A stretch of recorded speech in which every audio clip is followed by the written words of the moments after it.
नमस्कार. आपल्या सगळ्यांचं आजच्या सत्रामध्ये मनपूर्वक स्वागत. आर्थिक साक्षरता हा आपला जो विषय आहे, जो आपण या ठिकाणी 52 आठवडे घेणार आहोत. त्यातला आर्थिक स्वराज्य आणि आपल्या या ठिकाणी एकूण नियोजन याविषयी आज आपल्याला बोलायचं. आपण पहिल्या टप्प्यामध्ये या गोष्टी बघितल्या की सगळ्यात जास्त काळजी कुठं करावी लागते किंवा कोणत्या गोष्टीची प्राधान्यक्रमानं आपल्याला या ठिकाणी तरतूद करावी लागते ते बघितलं, आणि तो होता मेडिक्लेम. म्हणजे पहिल्या प्रायोरिटीमध्ये मेडिक्लेम, त्याच्यानंतर टर्म इन्शुरन्स, ही फायनान्शियल प्लॅनिंगची सुरुवात इथून करायची, याबद्दल आपण या ठिकाणी चर्चा केली होती. आता थोडंसं त्यातला पुढचा भाग आपण या ठिकाणी बघणार आहोत की कशा पद्धतीनं आपल्याला या ठिकाणी आर्थिक साक्षरता या ठिकाणी उपयोगाला येते, हे आपल्याला बघायचं लक्षात घ्या. काय असतं की आपण बऱ्याच वेळेला दाखवण्यासाठी बऱ्याच काही गोष्टी करत असतो. शेजारच्याला दाखवणं किंवा गरज नसताना त्यांनी सांगितलं, त्यांनी वस्तू एखादी घेतली म्हणून या ठिकाणी त्या वस्तू आपण घेण्याचा प्रयत्न बऱ्याच वेळेला करत असतो. म्हणजे आपण म्हणतो ना की नाकावर टिच्चून करून दाखवणं, हा एक शब्दप्रयोग वापरला जातो. हे करण्याच्या नादामध्ये बऱ्याच वेळेला आपण आपल्या गरजा नसणाऱ्या वस्तू खरेदी करत असतो. गरज नाही अशी वस्तू खरेदी करतो. दुसरं असं होत असतं, लक्षात घ्या, की गरज नाही ती वस्तू दुसऱ्याला दाखवण्यासाठी ज्यावेळेला आपण खरेदी करत असतो, त्यावेळेला आपल्याकडून नकळतपणे आपली फायनान्शियल डिसिप्लिन जी आहे ती मोडली जाते, लक्षात घ्या. म्हणजे आपल्याला हा संकल्प पहिल्यांदा करायचा आहे. मी तुम्हाला अगोदरही सांगितलं होतं की 30 डेज, कुठल्याही गोष्टीची गरज निर्माण झाल्यानंतर, जर इमर्जन्सी नसेल तर ती 30 दिवसापर्यंत वेटिंगला ठेवा. आणि पहिल्या दिवशी जेवढी त्याची गरज आणि तीव्रता वाटत होती, ती 30 दिवसानंतर देखील तशीच वाटायला लागली, तर ती वस्तू खरेदी करा. आणि मग त्यामुळे तुमच्या असं लक्षात येईल की बऱ्याच गोष्टी ज्या ऑनलाईन शॉपिंगच्या माध्यमातून आपण खरेदी करत असतो, त्या गोष्टीला आळा बसेल. नियमच लावून ठेवायचा. कुठली गोष्ट आवडली तर त्या या ठिकाणी तुमच्या फेवरेटमध्ये ॲड करून ठेवून द्या. पण तुम्ही थोडंसं द्या 30 दिवसाचा वेळ. 30 दिवसानंतरही तुम्हाला वाटलं याची गरज आहे, तर ती खरेदी करणं हे या ठिकाणी फायद्याचं ठरतं. त्यातनं तुम्हाला या ठिकाणी फायनान्शियल प्लॅनिंग लागू शकतं चांगल्या पद्धतीनं.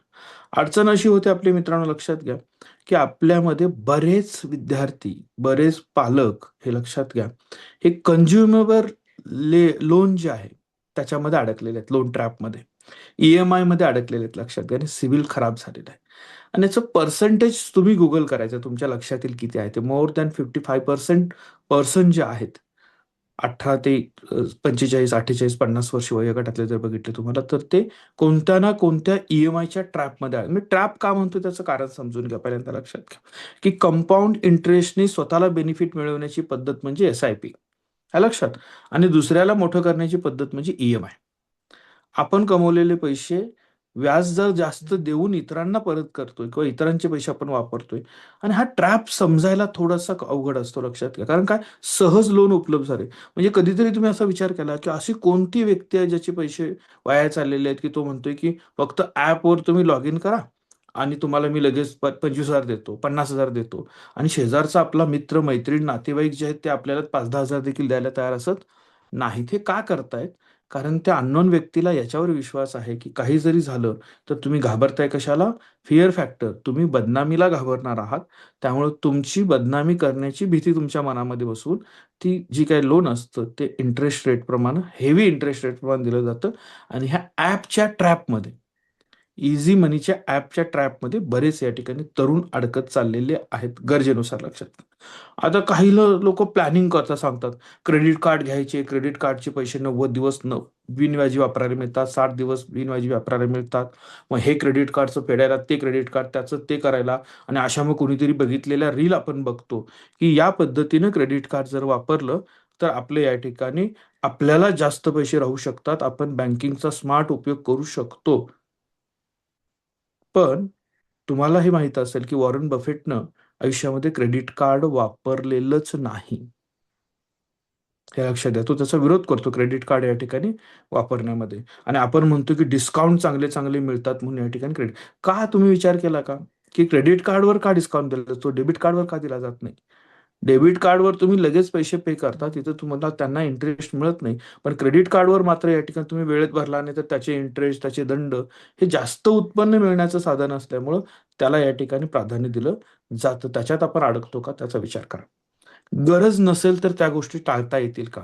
क्रेडिट कार्डची गरज नसेल तर ती अवॉइड करता येईल का? ईएमआय जर गरज नसेल तर ते पुढे टाक, म्हणजे कशाचे ईएमआय आहेत आपले? आयफोनचे ईएमआय आहेत, बाईकची ईएमआय आहेत, हे लक्षात घ्या त्याच्या बाबतीतनं. काही गोष्टी बघितल्या की बर्थडे सेलिब्रेट करण्यासाठी देखील काही शहरांमध्ये आता ईएमआयवर लोन द्यायला सुरुवात केलेली आहे. हॉटेलचं बिल जे आहे ते डायरेक्ट ती कंपनी पे करते आणि तुम्ही ईएमआयवर भरत जायचं. आता बर्थडे सेलिब्रेट कशासाठी?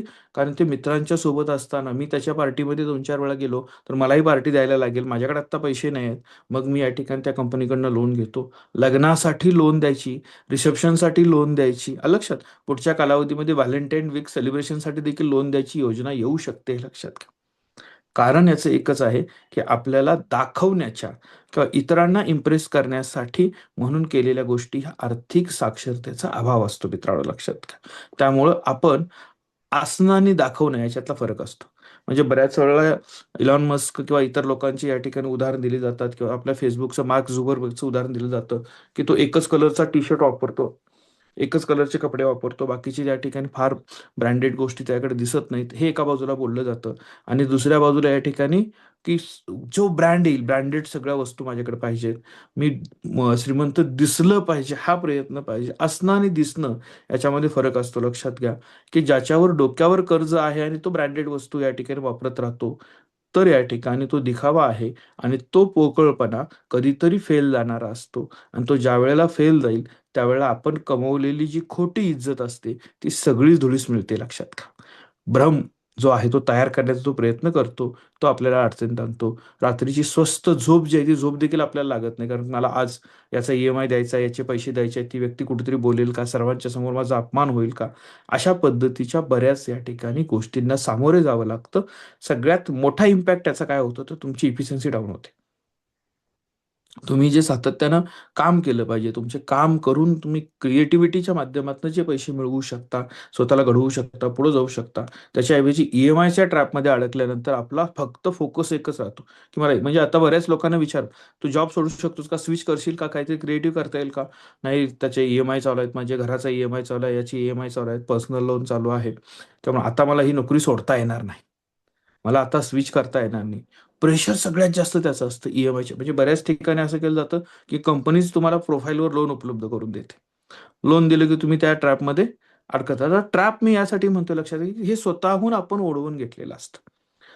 आपलं प्लॅनिंग असलं तर ह्या गोष्टी होत नाहीत. म्हणजे एका बाजूला काही तरुणाई तुमच्या इतकी चांगली आहे, की जी 17-18 वर्षापासून म्हणतात, मी किमान 500चा तरी एस-आय-पी लावेन, 1000चा एस-आय-पी लावेन, मी त्या पद्धतीने काम चालू करेन. हे ते करतायत.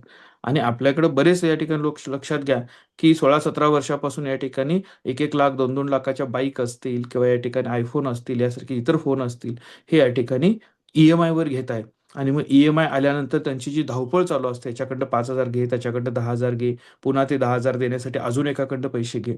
यावर कुठेतरी मित्रांनो विचार करणं गरजेचं आहे. दिखाऊ श्रीमंत असण्यापेक्षा, लक्षात, अर्थसाक्षर असणं हे आपल्यासाठी फार महत्वाचं आहे. त्यामुळे तो आजचा एक या ठिकाणी महत्वाचा लक्षात घ्या, की गुंतवणुकीचा जो पोर्टफोलिओ आहे तो शांत झोपू देऊ शकतो. म्हणजे एस-आय-पी जर असेल तर, आणि ईएमआय जर असेल तर ते आपली झोप डिस्टर्ब करणार, आपली इफिशियन्सी डिस्टर्ब करणार आहे, हे लक्षात घ्या. आता या ठिकाणी अल्बर्ट आइन्स्टाईनने या ठिकाणी म्हटलं होतं, की कंपाऊंडिंग हे जगातलं 8वं आश्चर्य आहे.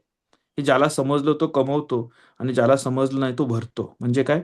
कंपाऊंडिंग इंटरेस्ट ज्याला म्हणतात, त्याच्यामध्ये चक्रवाढ व्याज जे मिळतं, चक्रवाढ व्याजामुळे होणाऱ्या आत्महत्या तुम्ही बघितलेल्या असू शकतात मित्रांनो, लक्षात घ्या. आपल्या आजूबाजूला ते असतं. त्याला पठाणी व्याजदर, सावकारी असे वेगळे शब्द वापरले जातात, लक्षात घ्या. हे आपल्या घरी ते निमंत्रण घेऊन आलेले नसतात. आपण त्यांच्याकडे गेलेलो असतो आणि आपण स्वतःहून ते इन्व्हाइट केलेलं असतं, हे लक्षात त्याच्या पद्धतीनं. आणि आपण त्या ट्रॅपमध्ये अडकत राहतो. म्हणजे काही ट्रॅप असे असतात की ज्यांनी ठरवलं असतं की आता एखाद्याला त्याची स्वतःची जमीन विकायची नाहीये, स्वतःचा बंगला विकायचा नाहीये, पण मग त्याच्या आजूबाजूची परिस्थिती अशी निर्माण करणारी यंत्रणा असते की त्याला त्याच्या गरजांसाठी पैसे देत राहायचे. मग कधी पहिल्यांदा 50,000 दिले, मग 1 लाख दिले, मग 2 लाख दिले. हे पैसे काही लोक कुणाला देतात माहिती, हे पैसे त्यालाच दिले जातात ज्याच्याकडं परत येण्याची गॅरंटी नाही. समजून घ्या मला काय म्हणायचं आहे ते. बऱ्याच वेळेला ही व्यवस्था अशी असते, की ज्याच्याकडून पैसे परत येण्याची गॅरंटी नाही, अशाच व्यक्तीला पैसे द्यायचे.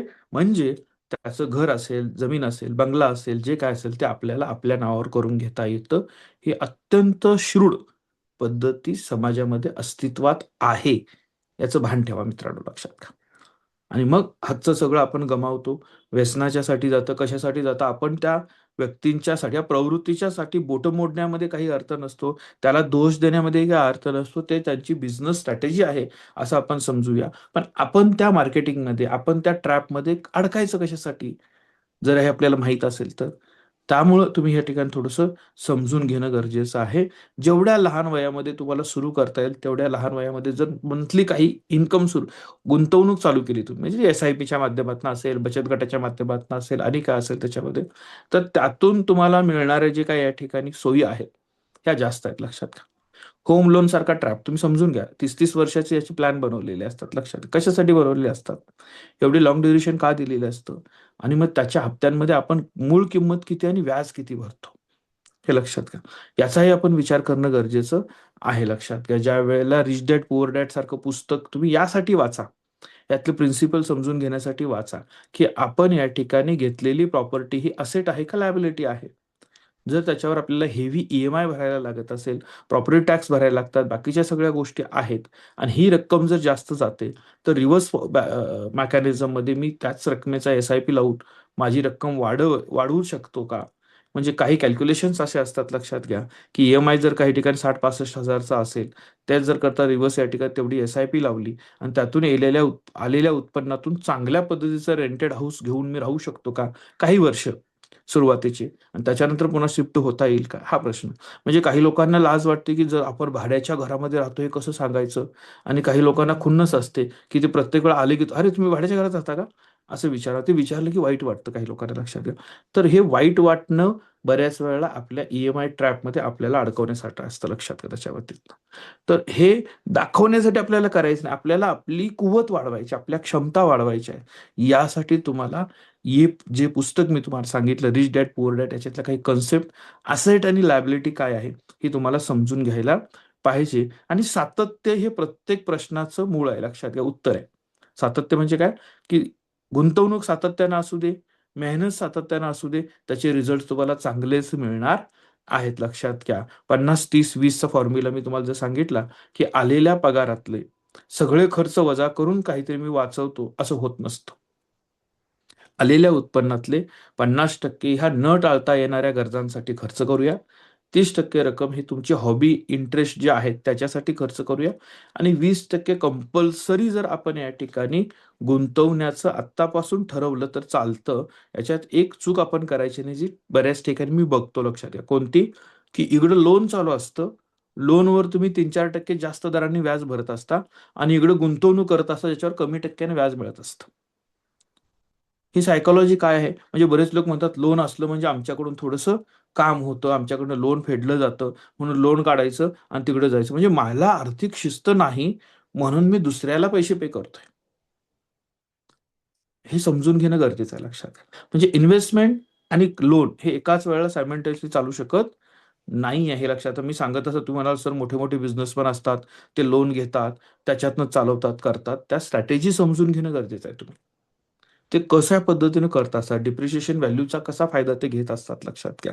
कशा पद्धतीनं ते प्रॉपर मॅनेज करू शकतात, त्यांची फायनान्शियल मॅनेजमेंट सिस्टम किती स्ट्रॉंग असते, या सगळ्या गोष्टीचा अभ्यास करून तो कॉपी जर करायची असेल तर ती प्रॉपर सगळा अभ्यास करून केली पाहिजे. अर्धवट माहितीच्या आधारावर जर आपण काय करायला गेलो, तर आपण या फायनान्शियल ट्रॅपमध्ये सापडतो, हे लक्षात घ्या. त्यामुळे आपल्याला या ठिकाणी पैसे किती कमवता, याचबरोबर किती लवकर गुंतवणुकीला सुरुवात करता हे महत्वाचं असतं, लक्षात घ्या. ठीक आहे. आपण ते वाक्य आयुष्यात अजिबात म्हणायचं नाही. आम्ही पैसे तर नाही कमवले, पण माणसं भरपूर कमवली, इज्जत भरपूर कमवली, हे लक्षात घ्या. तुमच्याकडं आर्थिक सोर्स चांगला नसेल, तर फक्त तुमच्या तोंडावर चांगलं बोललं जातं. पाठीमागं तुमचा मान सन्मान आदर केला जात नाही. निर्णय प्रक्रियेमध्ये तुम्हाला सहभागी करून घेतलं जात नाही. तुमच्या मतांना व्हॅल्यू दिली जात नाही. हे सत्य स्वीकारा या वयामध्ये, लक्षात घ्या. त्यामुळे तुम्हाला तुमच्या जडणघडणीसाठी, जगण्यासाठी आवश्यक, सन्मानानं जगण्यासाठी आवश्यक पैसे चांगल्या मार्गाने कमवण्यासाठी सुरुवात करावीच लागेल, कमवावे लागतील, वाढवावे लागतील आणि या ठिकाणी जतन करावे लागतील. हे शिकणं गरजेचं आहे. यासाठी म्हणून आपण या ठिकाणी 52 आठवडे हे फायनान्सवर या ठिकाणी बोलणार आहोत. लक्षात आहे त्याच्या बाबतीतनं आपण जे या ठिकाणी क्विक रीचच्या स्कीम बघतो, म्हणजे म्हणतो ना आपण त्याच्यामध्ये काही रील्स येतात बघा MLM मार्केटिंगच्या, की जिद्द होती म्हणून करून दाखवलं आणि मग ते टाळ्या वाजवत असतात, बाजूने येत असतात. मग बऱ्याच वेळा त्याच्यावर काही विडंबनात्मक रील्स देखील येतात बघा. तो फाटका ब्लेझर घालून बसलेला असतो आणि सांगतो मी 5 स्टार हॉटेलमध्ये बसलोय, माझी मर्सिडीज आता येणारच आहे, मला 2 कोटीचा चेक मिळाला, तुला वाटतंय का नाही मिळावा. आणि मग आई वडिलांनी किती वेळ या म्हणजे असे आपल्याला असं काही इमोशनल केलं जातं.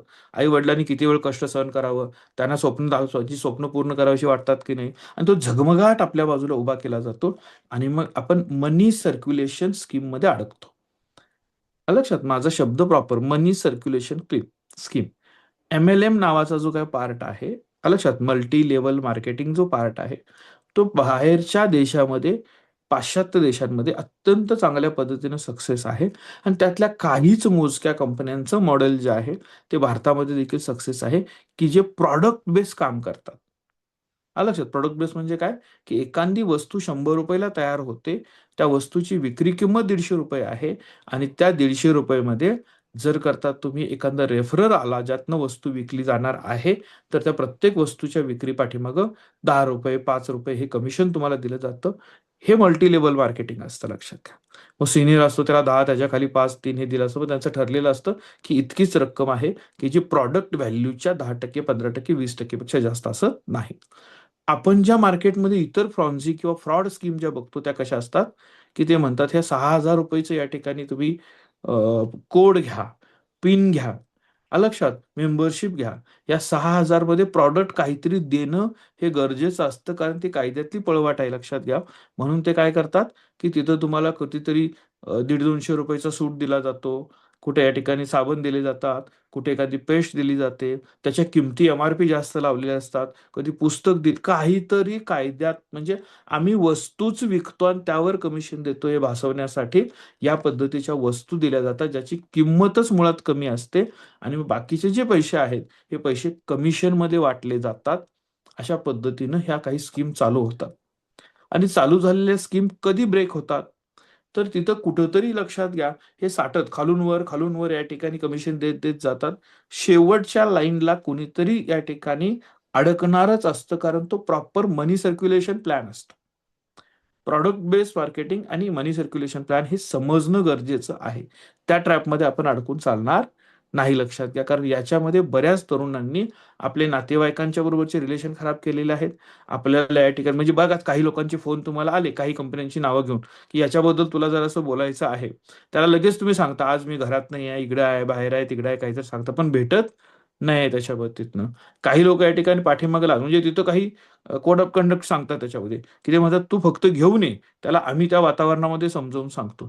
म्हणजे तिथं सावज पकडणं, लक्षात, त्याला घेऊन येणं.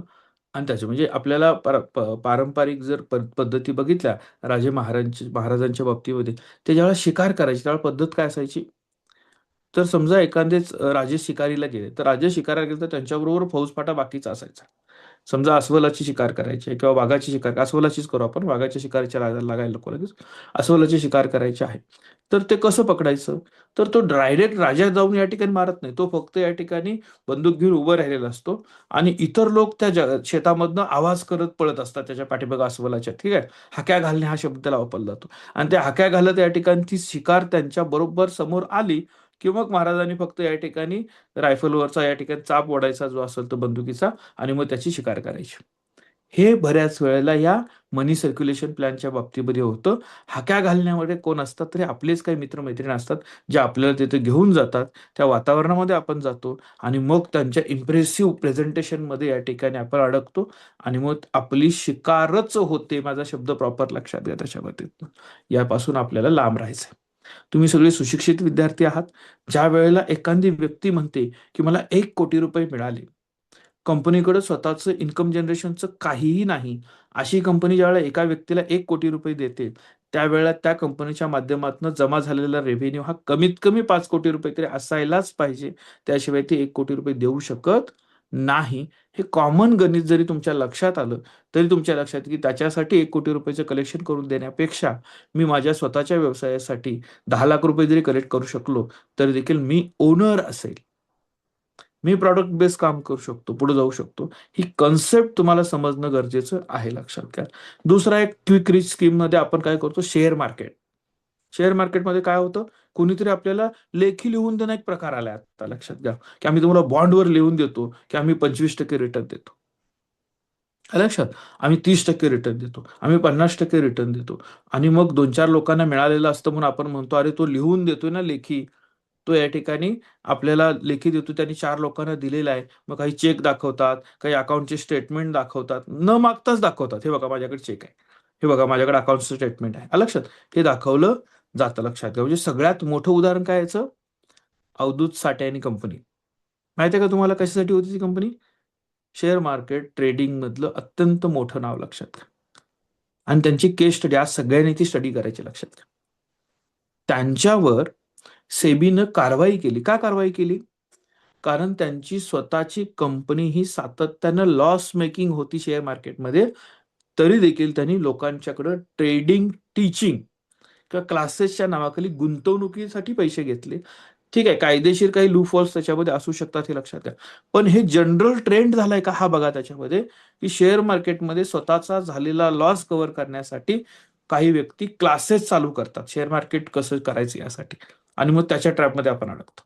म्हणजे हे तेच प्रकार आहे, जसे युपीएससी एमपीएससी मध्ये 2-3 प्रयत्न केले, तो फेल गेला, इंटरव्ह्यू मधनं बाहेर पडला, मेन्स मधनं बाहेर काढला, की तो एमपीएससी चे क्लासेस काढतो आणि तो म्हणतो तुम्हाला यशापर्यंत मी घेऊन जातो, आणि आमची मुलं तिथपर्यंत जातात, त्या ट्रॅपमध्ये अडकतात.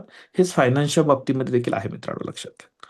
त्यामुळे फायनान्स हा या ठिकाणी आपल्याला अत्यंत काळजी, हे आपले ट्रॅप आहेत आपल्यासमोर येणारे. एका रात्रीत कोणी करोडपती होऊ शकतं का? आणि झाला असतं तर तो तुमच्यापर्यंत आला असतं का? त्यांनी स्वतःच पहिला केला असतं ना. अत्यंत काळजीपूर्वक याचा विचार करा. हा ट्रॅप कुठं पसरलेला आहे? ज्या ज्या ठिकाणी रस्ते, महामार्ग डेव्हलप झालेले आहेत, इन्फ्रास्ट्रक्चर डेव्हलप झालेलं आहे, तिथले शेतकरी हे अशा पद्धतीच्या कंपनीचे फर्स्ट सॉफ्ट कॉर्नर किंवा सॉफ्ट टार्गेट असतात, लक्षात घ्या. ते शेतकऱ्यांना असा प्लॅन देतात, आयुष्यात तुमच्यामध्ये हातात पहिल्यांदाच एवढा पैसा येतोय, ही परत कधीच न येणारी संधी आहे, त्याला अशा अशा पद्धतीने इन्व्हेस्ट करूया, एवढे पैसे मुलीच्या लग्नाला येतील, एवढे पैसे मुलाच्या शिक्षणाला येतील, यातनं एखादं चांगलं घर होईल, यातनं गाडी होईल, ह्या सगळ्यात हे पैसे जातील, त्यामुळे हे पैसे सगळे तुम्ही याच्यात गुंतवा. बघा आम्ही त्या शेतकऱ्यांना, म्हणजे काही केसेस अशा आहेत की गाडीमध्ये भरून घेऊन येऊन कॅश डिस्ट्रीब्यूट केलेले आहेत. कशासाठी? वातावरण निर्मितीसाठी. जर ते अतिशय कायदेशीर आहे तर अकाउंटला पैसे जाऊ शकतात, त्यात पण नाही. त्यांना ते, म्हणजे मी स्टडी करतो, माझ्या अभ्यासाचा विषय आहे, मला जिथे जिथे माहिती मिळते ते घेत असतो, लक्षात घ्या. मी त्या लोकांना विचारतो तुम्ही कॅश का देताय, तर म्हटले सर ते लोकांना बरं वाटतं. आणि नोटा कुठल्या द्यायच्या? मिनिमम छोटी करन्सी, म्हणजे 50ची नोट मिळाली तर चांगली, नसेल तर 100ची, नसेल तर 500ची. लक्षात, त्याच्या वरच्या नोटा द्यायची, म्हणजे असं भरपूर वाटलं पाहिजे, पोतं भरून पैसे घेऊन गेल्याचं फील आलं पाहिजे. असं फील, म्हणजे असतात पैसे 5,000, पण त्या 50च्या नोटा द्यायच्या म्हणजे एवढं वाटतं. म्हणजे कसं खेळलं जातं आपल्यासोबत हे लक्षात आहे. आपल्या आजूबाजूच्या या ठिकाणी काही घटकांच्या सोबत हे आर्थिकदृष्ट्या त्यांची लुबाडणूक करण्यासाठी, फसवणूक करण्यासाठी.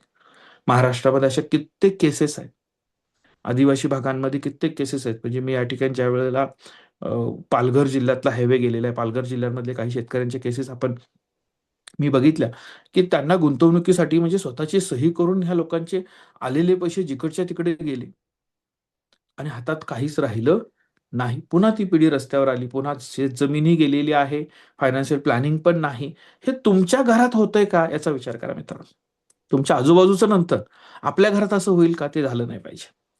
आपल्या आजूबाजूलाही ते झालं नाही पाहिजे. म्हणून अर्थसाक्षर होणं, अक्षर साक्षरतेचा एक काळ होता, इंटरनेट साक्षरतेचा एक काळ होता, आणि आता अर्थसाक्षरता हा एक सगळ्यात मोठा काळ आहे. आपल्याला ते समजून घ्यावं लागणार आहे. आपण इझी मनीच्या स्कीममध्ये आपण अडकून चालणार नाही. कुठल्याही कंपनीमध्ये स्वतःचं नॉलेज नसताना जी व्यक्ती तुम्हाला म्हणते की आमच्याकडे पैसे द्या, आम्ही तुमचा पोर्टफोलिओ मॅनेज करतो, म्हणजे तुमच्या प्रॉफिटला ते जबाबदार असतात, लॉसला जबाबदार असत नाहीत, अशा व्यक्तीकडे आपण पैसे देतोय का याचा विचार करा. ट्रस्टेड ब्रँड आहेत की नाही याचा विचार करा. तुम्हाला माहिती नसेल तर अभ्यास करा. इझी काही होत नसतं. दुसऱ्याच्या खांद्यावर बंदूक ठेवून आपण शिकार करू शकत नाही. तसं कमवायचे असतील तर तुम्हाला अभ्यास करावा लागेल, आणि तुम्ही हुशार आहात, तुम्ही अभ्यास करू शकता, हे लक्षात घ्या. ते थोडंसं आपण समजणं गरजेचं आहे. असेट आणि लायबिलिटी मधला फरक तुम्हाला या ठिकाणी समजायला लागेल. त्यामुळे आपल्याला आज काय करायचं आहे, 3 टास्क मी देतोय आणि थांबतोय, लक्षात द्या. पहिलं, रिच डॅड पुअर डॅड पुस्तकाची समरी ऐका. असेट लायबिलिटी कन्सेप्ट समजून घ्या. MLM multi level marketing and money circulation plan याच्यामधला फरक, फायदे तोटे समजून घ्या. लक्षात. शेअर ट्रेडिंग मध्ये कोणत्या चुका होतात हे समजून घ्या. अर्ली इन्व्हेस्टमेंटचे कोणते फायदे होतात हे समजून घ्या. म्हणजे आपल्याला फायनान्शियल लिटरसीच्या पुढच्या लेक्चरच्या अगोदर तुमच्याकडे या प्रश्नांची उत्तर असली पाहिजेत, की नेमकी असेट म्हणजे काय, लायबिलिटी म्हणजे काय, EMIच्या ट्रॅपमध्ये आपण कुठं अडकतो, मल्टीलेवल मार्केटिंग आणि मनी सर्क्युलेशन प्लॅन यात काय फरक आहे, लक्षात, आणि शेअर मार्केटिंगचं सत्य काय आहे. या सगळ्या गोष्टींचा अभ्यास तुम्ही कराल अशा अपेक्षा. फायनान्शियल दृष्ट्या आपण सक्षम होणं आणि आपण पुढे जाणं, ह्या गोष्टी फार महत्वाच्या असतात. तुमच्या सगळ्यांना आजच्या दिवसासाठी मनपूर्वक शुभेच्छा. आज आपण इथंच थांबतोय. धन्यवाद.